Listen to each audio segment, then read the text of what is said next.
സത്യത്തിൽ സുരേഷ് ഗോപിക്ക് മടുത്തു. MP സ്ഥാനം അടക്കം രാജിവെക്കാൻ തയ്യാറാണ് താനും. ഇനി ഒരു കേന്ദ്രമന്ത്രിയായി അതും ഒരു സഹമന്ത്രിയായി ഇങ്ങനെ തുടരുന്നതിൽ യാതൊരു അർത്ഥവുമില്ല എന്ന് അദ്ദേഹം തന്നെ മനസ്സിലാക്കിയിരിക്കുന്നു. എന്തുകൊണ്ടാണ് അദ്ദേഹത്തിന് അങ്ങനെ തോന്നാൻ കാരണമെന്നതാണ്.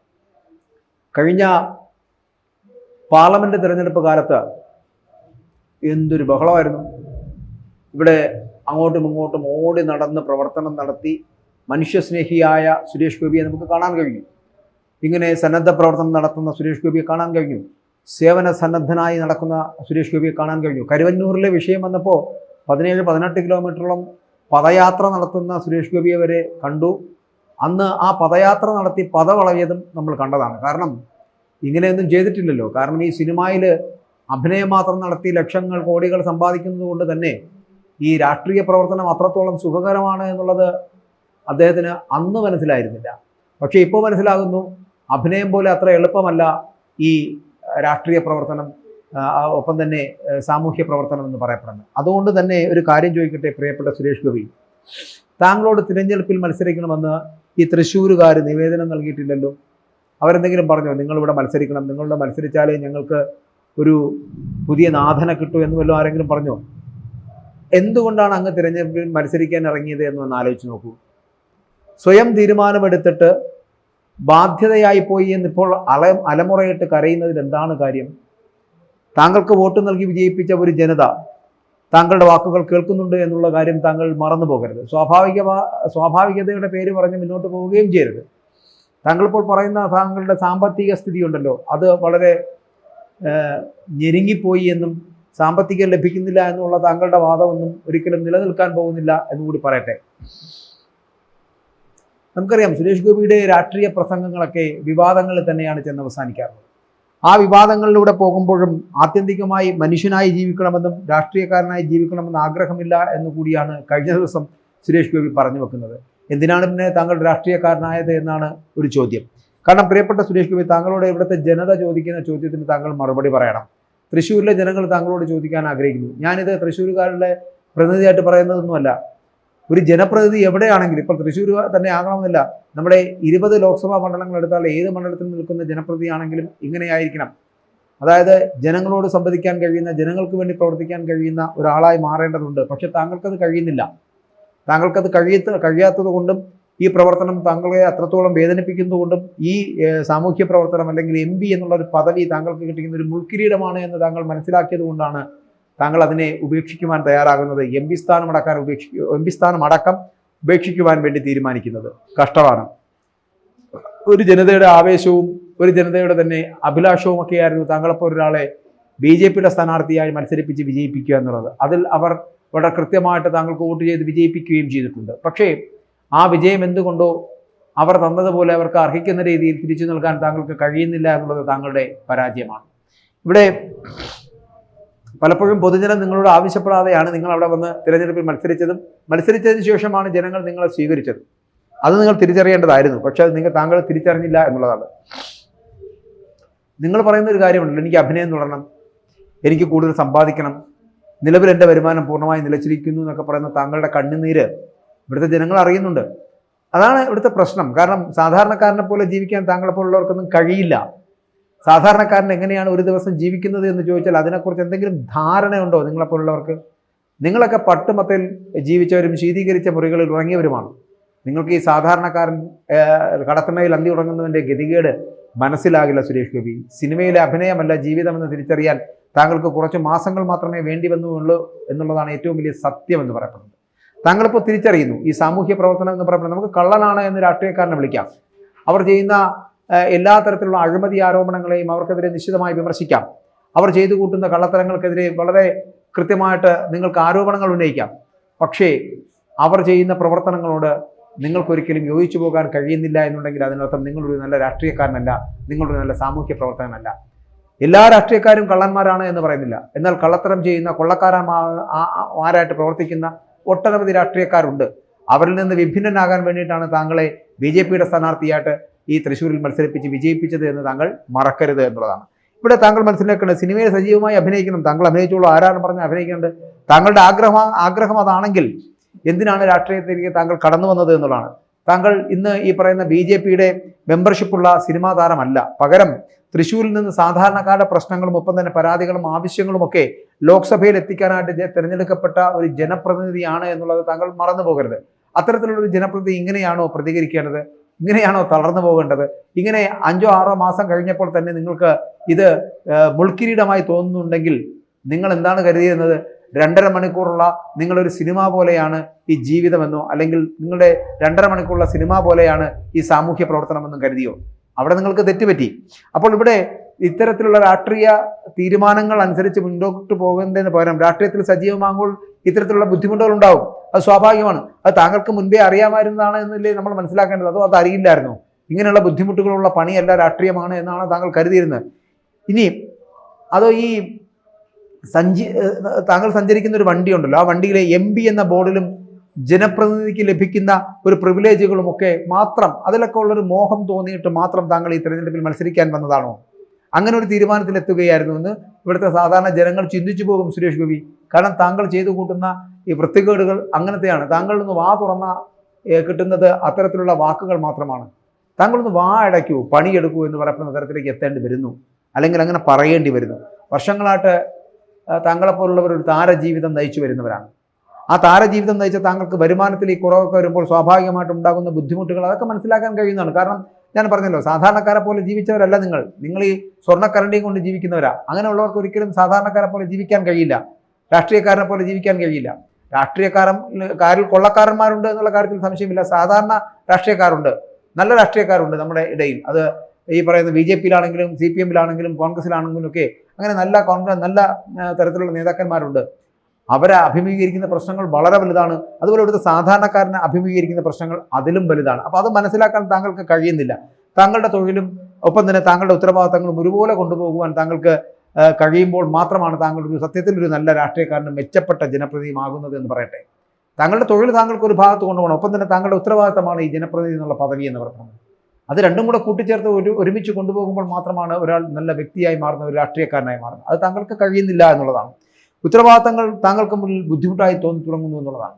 അങ്ങനെ ആ ഉത്തരവാദിത്തങ്ങളിൽ നിന്ന് ഒളിച്ചോടാൻ രാഷ്ട്രീയം തന്നെ താങ്കൾക്ക് വേണ്ടാന്ന് തോന്നുന്ന തരത്തിലേക്ക് എത്തപ്പെടുന്നു. അപ്പോൾ രാഷ്ട്രീയം താങ്കളുടെ മേഖല അല്ല എന്ന് മനസ്സിലാക്കുന്നത് കൊണ്ട് തന്നെയാണ് താങ്കൾ വീണ്ടും അഭിനയത്തിൽ ഉറക്കണമെന്നും സാമ്പത്തികമായിട്ട് ഉന്നതിയിലെത്തണമെന്നും വീണ്ടും സമ്പത്ത് ഉണ്ടാക്കണമെന്നും സാമ്പത്തികമായിട്ട് സമ്പാദ്യങ്ങൾ കൂടുതൽ ഉണ്ടാക്കണമെന്നും ഒക്കെ തോന്നുന്നത്. അങ്ങനെ അത്യാഗ്രഹം ഉണ്ടാകുന്നത് നല്ലതിനാണ്. കാരണം സിനിമയാണല്ലോ നിങ്ങളുടെ ലൈഫ്. സിനിമയാണ് തനിക്കേറെ താല്പര്യമുള്ള മേഖലയെന്നും അവിടെ നിന്ന് മാറി നിൽക്കേണ്ടി വന്നതിനാൽ വലിയ തോതിൽ വരുമാനക്കുറവുണ്ടായി എന്നും ഒക്കെ താങ്കൾ കരയുമ്പോൾ അല്ലെങ്കിൽ നിലവിളിക്കുമ്പോൾ നിങ്ങളുടെ കാര്യം മനസ്സിലാക്കുക. നിങ്ങളെ തിരഞ്ഞെടുത്ത ജനം എന്ത് തെറ്റ് ചെയ്തു എന്നത് പറയുക. താങ്കൾ പറയുന്നുണ്ടല്ലോ സദാനന്ദനെ നിങ്ങൾ മന്ത്രിയാക്കൂ, കേന്ദ്രമന്ത്രിയാക്കൂ, അതാണ് തൻ്റെ ആഗ്രഹം എന്നൊക്കെ പറയുന്നുണ്ടല്ലോ. താങ്കളെ എന്തിനാണ് അമിത്ഷാ അടക്കമുള്ളവർ ഇങ്ങനെ മന്ത്രിയാക്കിയത് എന്ന് എപ്പോഴെങ്കിലും താങ്കൾ ചിന്തിച്ചിട്ടുണ്ടോ? താങ്കൾ എന്തിനാണ് MP ആക്കിയത് തൃശ്ശൂരുകാരെന്ന് താങ്കൾ എപ്പോഴെങ്കിലും ചിന്തിച്ചിട്ടുണ്ടോ? അവർക്ക് ഒരു നാഥനെ കിട്ടുമെന്നും അവർക്ക് ചിലപ്പോൾ അവരുടെ പ്രശ്നങ്ങൾ പരിഹരിക്കപ്പെടാൻ കഴിയുന്ന തരത്തിലേക്കുള്ള ഒരു വ്യക്തിയായിരിക്കും താങ്കളെന്നുമൊക്കെ അവർ വെറുതെ മോഹിച്ചു പോയി എന്നുള്ളതാണ്. താങ്കൾ കേന്ദ്രമന്ത്രി പദവി എന്ന് പറയപ്പെടുന്ന വലിയ ഉത്തരവാദിത്തമാണ്. അപ്പോൾ ഈ രാജ്യത്തെ ഒട്ടനവധി സാധാരണക്കാരുടെ ജീവിതത്തെ ചിലപ്പോൾ മാറ്റിമറിക്കാൻ ശേഷിയുള്ള പദവിയിലാണ് താങ്കൾ ഇരിക്കുന്നത് എന്നുള്ളത് മറന്നു പോകരുത്. ആ പദവിയാണ് താങ്കൾ ഒരു നിമിഷം കൊണ്ട് വലിച്ചെറിയുന്നത് എന്നുള്ളത്. തൃശ്ശൂരിലെ ജനങ്ങൾ താങ്കൾക്ക് വേണ്ടിയിട്ട് വോട്ട് ചെയ്ത് അവരുടെ പ്രശ്നങ്ങൾ കേൾക്കുകയും അതിന് പരിഹാരം കണ്ടെത്താൻ വേണ്ടിയിട്ട് ശ്രമിക്കുകയും ചെയ്യുന്ന ഒരു ജനപ്രതിനിധിക്ക് വേണ്ടിയിട്ടാണ് അവർ വോട്ട് ചെയ്തതെന്നുള്ളത് താങ്കൾ മറന്നു പോവുകയും ചെയ്യരുത്. അപ്പോൾ അല്ലാതെ രാഷ്ട്രീയ ഉത്തരവാദിത്തങ്ങളെയൊക്കെ ബുദ്ധിമുട്ടായി കാണുന്ന ഒരാൾക്ക് വേണ്ടിയിട്ടല്ല തൃശ്ശൂരിലെ ജനങ്ങൾ ബഹുമാനപ്പെട്ട തൃശ്ശൂർ MP ആക്കി മാറ്റിയത് താങ്കളെ എന്നുള്ള കാര്യം താങ്കൾ ഇനിയെങ്കിലും തിരിച്ചറിയണം. അത് മനസ്സിലാക്കണമെന്ന് മാത്രമാണ് നമുക്ക് പറയാൻ പറയുന്നത്. താങ്കൾ സിനിമയിൽ സജീവമായി അഭിനയിക്കുന്നതിനിടയിൽ കിട്ടുന്ന ഇടവേളകളിൽ ചെയ്യാൻ കഴിയുന്ന ഒരു പാർട്ട് ടൈം ജോലിയല്ല ഈ ജനപ്രതിനിധി എന്നുള്ളത് മനസ്സിലാക്കുക. തീർച്ചയായിട്ടും ജനപ്രതിനിധികൾക്ക് ഒരു വരുമാന സ്രോതസ് ഉണ്ടാകേണ്ടത് തന്നെയാണ്, അത് വേണം താനും. പക്ഷെ അല്ലാത്ത പക്ഷം അത് അഴിമതിക്ക് വഴിവെക്കുമെന്നുള്ള കാര്യത്തിൽ സംശയമില്ല. എന്നാൽ തൊഴിലിനെയും രാഷ്ട്രീയത്തെയും ഒരുപോലെ കൊണ്ടുപോവുകയാണ് ഒരു രാഷ്ട്രീയ പ്രവർത്തകന്റെ ഉത്തരവാദിത്തം എന്ന് പറയപ്പെടുന്നത്. അത് ചെയ്യാൻ താങ്കൾക്ക് കഴിയുന്നില്ല എന്നുണ്ടെങ്കിൽ താങ്കൾ ശുദ്ധ പരാജയമാണ്, പൂർണ്ണ പരാജയമാണ്, സമ്പൂർണ്ണ പരാജയമാണ് എന്ന് പറയേണ്ടിയിരിക്കുന്നു. ഇവിടെ നമ്മളൊരു കാര്യം മനസ്സിലാക്കേണ്ടത്, താരജീവിതം നയിക്കുകയും കൂടുതൽ സമ്പാദിക്കണമെന്നും കരുതുന്നവർക്ക് പറ്റുന്ന ഒരു ഇടമല്ല ഈ രാഷ്ട്രീയം എന്ന് കൂടി പറയട്ടെ. രാഷ്ട്രീയക്കാരനായി ജീവിക്കാൻ ആഗ്രഹമില്ലാത്ത ആളുകൾ ജനപ്രതിനിധികളുടെ കസേരകളും സ്വപ്നങ്ങൾ കാണരുത്. അത്തരത്തിലുള്ള സ്വപ്നങ്ങളിലേക്ക് പോകരുത്. രാഷ്ട്രീയക്കാരനെ കാണണമെങ്കിൽ നിങ്ങൾ താരജാടകളില്ലാത്ത ഒരു വ്യക്തിയായിട്ട് മാറണം, താഴേക്കിറങ്ങണം. താങ്കൾക്ക് വോട്ട് ചെയ്ത് അധികാരത്തിലേറിയതിനു ശേഷം താങ്കളെ സത്യം പറഞ്ഞാൽ അവിടുത്തെ ജനങ്ങൾ വെറുത്തു പോകുന്നു എന്നുള്ള കാര്യം മറന്നു പോകരുത്. നിങ്ങളെ BJP ടിക്കറ്റിൽ നിർത്തി താമര അടയാളത്തിൽ മത്സരിപ്പിച്ച് വിജയിപ്പിച്ചത് നിങ്ങൾ തൃശ്ശൂരുകാർക്ക് ഒരു നല്ല ജനകീയനായ MP ആകും എന്നുള്ള വിശ്വാസത്തിലായിരുന്നു. നിങ്ങൾ ഈ തിരഞ്ഞെടുപ്പിന് മുൻപ് കാണിച്ച അതേ സ്നേഹമെന്ന് അവിടുത്തെ ജനങ്ങളോട് കാണിക്കാതിരുന്നപ്പോൾ തന്നെ നിങ്ങൾ അഭിനയിക്കുകയാണെന്ന് അവർ തിരിച്ചറിഞ്ഞു കഴിഞ്ഞു സുരേഷ് ഗോപി. അതുകൊണ്ട് താങ്കൾ മനസ്സിലാക്കുക, ഇവിടെ താങ്കളെ പറഞ്ഞയക്കുന്നത് ഈ ഒരു സ്കൂളിലേക്ക് പോകാൻ നിർബന്ധിക്കുന്ന ഒരു കുട്ടിയെ പോലെയാണ്. സ്കൂളിൽ പോകാൻ താല്പര്യമില്ലാത്ത കുട്ടിയെ നിർബന്ധിച്ച് നമ്മൾ സ്കൂളിൽ പറഞ്ഞയക്കുന്ന പോലെയാണ് സുരേഷ് ഗോപിയെ ലോക്സഭയിലേക്ക് പറഞ്ഞയക്കുന്നതെന്ന് പറയേണ്ടിയിരിക്കുന്നത്. എത്ര ഒരു ഗതികെട്ട അവസ്ഥയിലേക്ക് നമ്മൾ എത്തുന്നു എന്നുള്ളത് എന്ന് ആലോചിച്ച് നോക്കുക. തിരഞ്ഞെടുപ്പ് എന്ന് പറയപ്പെടുന്നത് ഇപ്പോൾ നമുക്കറിയാം, തിരഞ്ഞെടുപ്പ് ജയിച്ചത് മുതൽ സുരേഷ് ഗോപിയുടെ ഭാഷ, അദ്ദേഹത്തിൻ്റെ പ്രവർത്തനങ്ങൾ ഒരിക്കലും ഒരു നല്ല ജനപ്രതിനിധിക്ക് ചേരുന്ന തരത്തിലുള്ള രീതികളെയല്ല. മാധ്യമങ്ങളോടാണെങ്കിൽ പോലും തട്ടിക്കയറുന്ന അദ്ദേഹത്തിൻ്റെ വിമർശനങ്ങളെ അസഹിഷ്ണുത കൊണ്ട് നേരിടുന്ന അല്ലെങ്കിൽ പരാതിയുമായി എത്തുന്ന ജനങ്ങളോട് തട്ടിക്കയറുന്ന ഒരു സുരേഷ് ഗോപിയെ നമുക്ക് കാണേണ്ടി വരുന്നു എന്നുള്ള ഗതികേടിലേക്ക് എത്തപ്പെടുന്നു. തിരഞ്ഞെടുപ്പ് ജയിച്ചത് മുതൽ സുരേഷ് ഗോപിയുടെ ഭാഷയും പ്രവർത്തനങ്ങളും ഒരിക്കലും ഒരു നല്ല ജനപ്രതിനിധിക്ക് തീരുന്നതല്ല എന്ന് പറയട്ടെ. മാധ്യമങ്ങളോട് തട്ടിക്കയറുന്ന, വിമർശനങ്ങളെ അസഹിഷ്ണുത കൊണ്ട് നേരിടുന്ന, പരാതിയുമായി എത്തുന്ന ജനങ്ങളോട് തട്ടിക്കയറുന്ന ഒരു സുരേഷ് ഗോപിയെ കാണേണ്ടി വരുന്നത് ഗതികേടാണ്.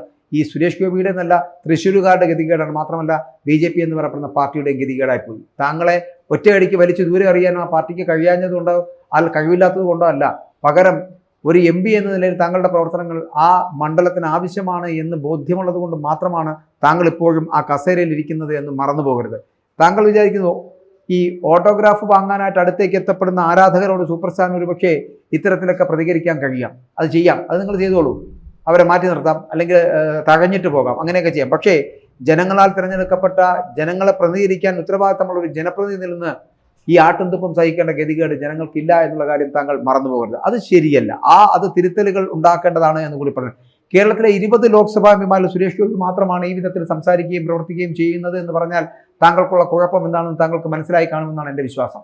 താങ്കൾ ഇനിയെങ്കിലും ഇരുന്ന് ഒരു മാറ്റത്തിലേക്ക് എത്തേണ്ടിയിരിക്കുന്നു. മറ്റേതെങ്കിലും ഒരു MP യുടെ ഭാഗത്ത് നിന്ന് ഇത്തരത്തിലുള്ള ഏതെങ്കിലും പ്രവർത്തികളോ സംസാരങ്ങളോ ഉണ്ടായിട്ടുണ്ടോ എന്നതുകൂടി താങ്കൾ മനസ്സിലാക്കേണ്ടിയിരിക്കുന്നു. താങ്കൾ അറിയാലോ, ഈ കഴിഞ്ഞ ദിവസം തൻ്റെ വാക്കുകൾ തെറ്റായി വ്യാഖ്യാനിക്കുകയും വളച്ചൊടിക്കുകയും ചെയ്യാൻ സാധ്യതയുണ്ട് എന്ന് സുരേഷ് ഗോപി ഒരു പ്രസംഗത്തിൽ പറയുകയും ചെയ്തിരുന്നു. അതായത് പല സമയത്തും ഇദ്ദേഹം പറയുന്ന വാക്കുകൾ പലരെയും വേദനിപ്പിക്കുന്നതാണ്.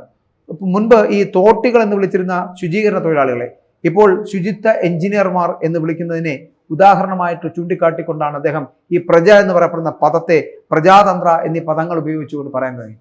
എന്താണ് പ്രജ, ആരാണ് പ്രജ എന്നൊക്കെ മനസ്സിലാക്കുവാനുള്ള സാമാന്യ ബോധം വേണ്ടേ സുരേഷ് ഗോപി? എന്നിട്ട് വേണ്ടല്ലേ നിങ്ങൾ വലിയ വായിൽ ഇത്തരത്തിലുള്ള വർത്തമാനങ്ങളൊക്കെ പറയാൻ?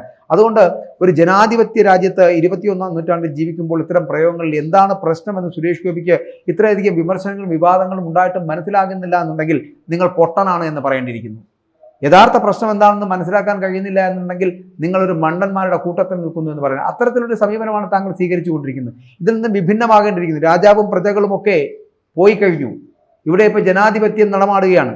ഇവിടെ ഉള്ളപ്പോൾ പൗരന്മാരാണ് ഇവിടുത്തെ യഥാർത്ഥ പ്രജകൾ എന്ന് പറയപ്പെടുന്ന തരത്തിലല്ല. നിങ്ങളാണ് യഥാർത്ഥ പ്രജകൾ. നിങ്ങൾ ഈ പറയുന്ന പോലെ രാജാക്കന്മാരാകുന്ന ജനങ്ങളിൽ നിന്ന് കാര്യങ്ങൾ ഗ്രഹിക്കുകയാണ് വേണ്ടത് എന്നുള്ളതാണ്. അതിന് കഴിയുന്നില്ല എന്നുണ്ടെങ്കിൽ ഈ പണി മതിയാക്കി പോകുമെന്നുള്ളത്. താങ്കൾ കരയുന്നത് കേട്ടാൽ താങ്കളെ ആരോ പിടിച്ചു നിർത്തി ജനപ്രതിനിധിയാക്കിയതാണ് എന്ന് തോന്നും. താങ്കളുടെ കാര്യം മനസ്സിലാക്കുക. ഒരു ജനപ്രതിനിധി എന്നുള്ളത് അല്ലെങ്കിൽ പ്രതിനിധി എന്നത് ഒരു ആർഭാട കസേര ആണ് എന്ന് ഇനിയെങ്കിലും ആർക്കെങ്കിലും അങ്ങനെ തോന്നുന്നുണ്ടെങ്കിൽ ആ ധാരണ തിരുത്തേണ്ടിയിരിക്കുന്നു. അതിന് ഉത്തമ ഉദാഹരണമാണ് സുരേഷ് ഗോപി. ജനപ്രതിനിധി എന്നത് വളരെയധികം ഉത്തരവാദിത്തങ്ങൾ നിക്ഷിപ്തമായിട്ടുള്ള ഒരു ചുമതലയാണ് എന്ന് പറയട്ടെ. ഒരു നല്ല ജനപ്രതിനിധിയാവാൻ പല കാര്യങ്ങളും ത്യജിക്കേണ്ടതായി വരും. മാത്രമല്ല, സിനിമയിൽ തുടരണമെന്നും കൂടുതൽ സമ്പാദിക്കണമെന്നും ആഗ്രഹമുള്ളവർ ദയവായി ജനങ്ങളെ ബുദ്ധിമുട്ടിക്കാൻ വേണ്ടി ഇത്തരത്തിലുള്ള പ്രവർത്തനങ്ങളിലേക്ക് എത്തരുത് എന്നുള്ളതാണ് അഭ്യർത്ഥിക്കുവാനുള്ളത്. അതുകൊണ്ട് തന്നെ സുരേഷ് ഗോപിയെ പോലുള്ളവർക്ക് ഇനി ഒരിക്കലും ഈ ജനപ്രതിനിധിയായിട്ടോ രാഷ്ട്രീയക്കാരനായിട്ടോ തിളങ്ങുവാനോ അങ്ങനെ മുന്നോട്ട് പോകുവാനോ ഒരു സാഹചര്യവും ആരും നൽകരുത്. കാരണം ഇത്രയും സാധ്യതകളുള്ള രാഷ്ട്രീയത്തിൽ ജനങ്ങളെ സേവിക്കുവാനുള്ള മനസ്സുള്ളവർക്ക് മാത്രമേ ഇതിനകത്ത് നിൽക്കാൻ കഴിയൂ. ഇപ്പോൾ ഒരു കാര്യം മനസ്സിലായി, താങ്കൾ അഭിനയിച്ചതായിരുന്നു ഇത്രയും കാലം അഭിനയത്തിലൂടെ വന്ന് 2.5 മണിക്കൂറുള്ള ഒരു സിനിമ പോലെ MP സ്ഥാനം കിട്ടി. അതിനുശേഷം ആ ലഭിക്കുന്ന പ്രിവിലേജുകളൊക്കെ സ്വീകരിച്ച് ആ പ്രിവിലേജിൽ നിന്നുകൊണ്ട് മുന്നോട്ട് പോകുവാൻ ശ്രമിക്കുന്നത് താങ്കളുടെ അല്പത്തരമാണ് എന്ന് കൂടി പറയട്ടെ. അതുകൊണ്ട് തന്നെയാണ് താങ്കളെപ്പോലുള്ളവർ ഈ പദവിയിൽ നിന്ന് പോയാൽ മറ്റുള്ളവർക്ക് ചിലപ്പോൾ ഒന്നും തോന്നില്ല. പക്ഷേ BJP എന്ന് പറയപ്പെടുന്ന പ്രസ്ഥാനം നിങ്ങളെ എവിടെ കൊണ്ടുവന്ന് നിർത്തി വിജയിപ്പിച്ചെടുത്തിട്ടുണ്ടെങ്കിൽ അതിനർത്ഥം നിങ്ങളെപ്പോലെ ഒരാൾ ഇവിടെ വേണമെന്നായിരുന്നു, നിങ്ങളെപ്പോലെ ഉത്തരവാദിത്ത ബോധമുള്ള ഒരാൾ വേണമെന്നായിരുന്നു. പക്ഷേ നിങ്ങൾക്ക് ഒരു തരത്തിലുമുള്ള ഉത്തരവാദിത്തമില്ല എന്നാണ് നിങ്ങൾ തെളിയിച്ചു കൊണ്ടിരിക്കുന്നത്. അതുകൊണ്ടാണ് നിങ്ങൾ മന്ത്രി പദവി മറ്റുള്ളവർക്ക് കൊടുക്കുവാൻ തയ്യാറാകുന്നതും MP സ്ഥാനം വരെ രാജിവെച്ച് രാഷ്ട്രീയത്തിൽ നിന്ന് തന്നെ ഇനി മടങ്ങിപ്പോകാൻ ആഗ്രഹിക്കുന്നതും. അതുകൊണ്ട് നിങ്ങൾ താരജാടകളുള്ള ഒരു സൂപ്പർ സ്റ്റാർ മാത്രമാണ്. നിങ്ങൾക്ക് സിനിമയാണ് മോഹം, നിങ്ങൾക്ക് സമ്പാദ്യമാണ് ലക്ഷ്യം. അതുകൊണ്ട് തന്നെ നിങ്ങൾ ഈ പറയുന്ന സിനിമകളിൽ അഭിനയിക്കുക, പകരം ജീവിതത്തിൽ അഭിനയിക്കാതിരിക്കുക. കൂടുതൽ വാർത്തകളും വിശേഷങ്ങളും നിങ്ങളിലേക്ക് എത്താൻ ABC മലയാളം സബ്സ്ക്രൈബ് ചെയ്യുക, ബെൽ ബട്ടണും അമർത്തുക.